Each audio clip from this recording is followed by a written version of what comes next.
Olá, meu nome é Maurício Ferreira da Silva e fui agraciado pela Bolsa de Incentivo à Pesquisa do programa ProBic. Fui orientado por André Bittencourt Leal e co-orientado por Renan Seben. O meu resumo expandido tem o seguinte título: Implementação de estratégias de controle para sistemas multi-robôs. Sistemas multi-robôs têm aparecido cada vez mais tanto na indústria quanto na academia, seja em aplicações de internet das coisas ou aplicações de veículos conectados e automatizados.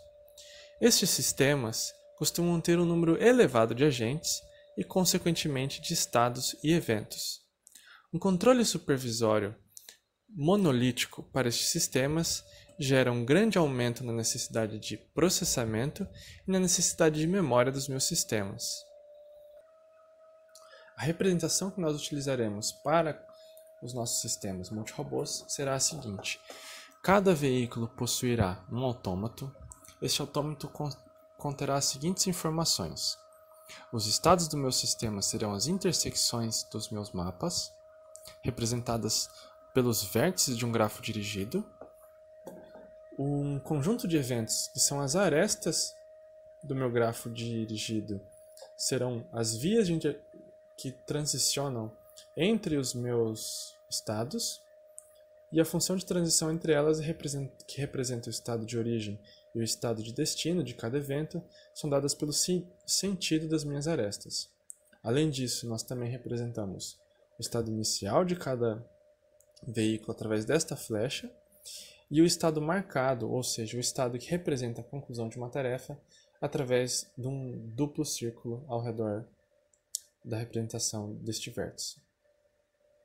Também escolhemos representar estados reais e estados lógicos, que têm a seguinte definição: estados reais são os últimos estados alcançados por um determinado veículo, e estados lógicos são os próximos estados a serem alcançados por um veículo.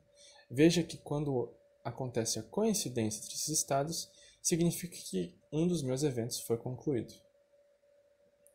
A estratégia de controle utilizada foi desenvolvida por Seben Leal e propõe o seguinte mecanismo: todos os eventos que levam a um estado lógico devem ser desabilitados, estes 3 eventos. E os eventos que conectam o meu estado lógico ao meu estado real também devem ser desabilitados, no caso, o evento HI. Cada veículo realiza este cálculo de desabilitação de eventos e armazena esses eventos desabilitados em uma lista de eventos desabilitados que é compartilhada com os demais. Sendo assim, os demais não vão realizar eventos que poderiam causar colisões. Dessa forma, foram implementados e testados 3 experimentos. Aqui nós temos os 2 primeiros. Um dele que representa a troca de posição entre agentes, sendo que um agente começa nessa intersecção A indo até a C e o outro deve fazer o caminho inverso.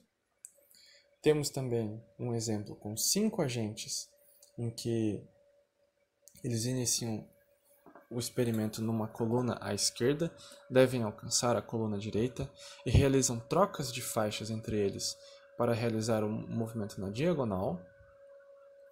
E por fim, um experimento um pouco mais complexo com 20 agentes, em que os agentes da linha superior devem alcançar a linha inferior e vice-versa, e os agentes ao centro do meu mapa devem trocar de posição com os agentes opostos.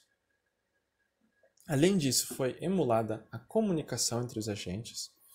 Veja que se um agente ele pode reservar, através dos estados lógicos, apenas eventos adjacentes, ele deve comunicar ao menos esses eventos adjacentes para os agentes que também poderiam reservar este estado.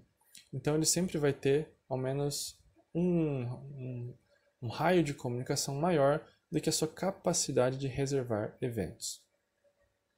Sendo assim, nem todos os agentes precisam receber a informação de todos os outros veículos. Sem essa informação completa do mapa, o meu algoritmo continua funcionando. Aqui estão alguns tempos médios, máximos e mínimos de conclusão de simulação para cada um dos experimentos. No caso, existe um asterisco para o experimento 1, porque não existe diferença de conclusão de simulação para um exemplo implementado tão simples. No caso do experimento 2 e do experimento 3, alguns mecanismos implementados causavam uma diferença no tempo total de simulação, por isso a diferença de tempos médios, máximos e mínimos. Visualizando alguns frames do nosso controle, nós vemos que em nenhum momento da nossa simulação ocorreram colisões. Os meus agentes, eles, mesmo sem a comunicação total com os demais veículos, eles conseguem alcançar as suas posições finais e também não ocorreram intertravamentos, o que comprova e valida a efetividade da nossa arquitetura implementada. Por fim, gostaríamos de agradecer a FAPESC, o Governo de Santa Catarina e o CNPq. Este foi o resumo expandido: implementação de estratégias de controle para sistemas multirobôs. O meu contato está na tela, assim como do meu professor orientador.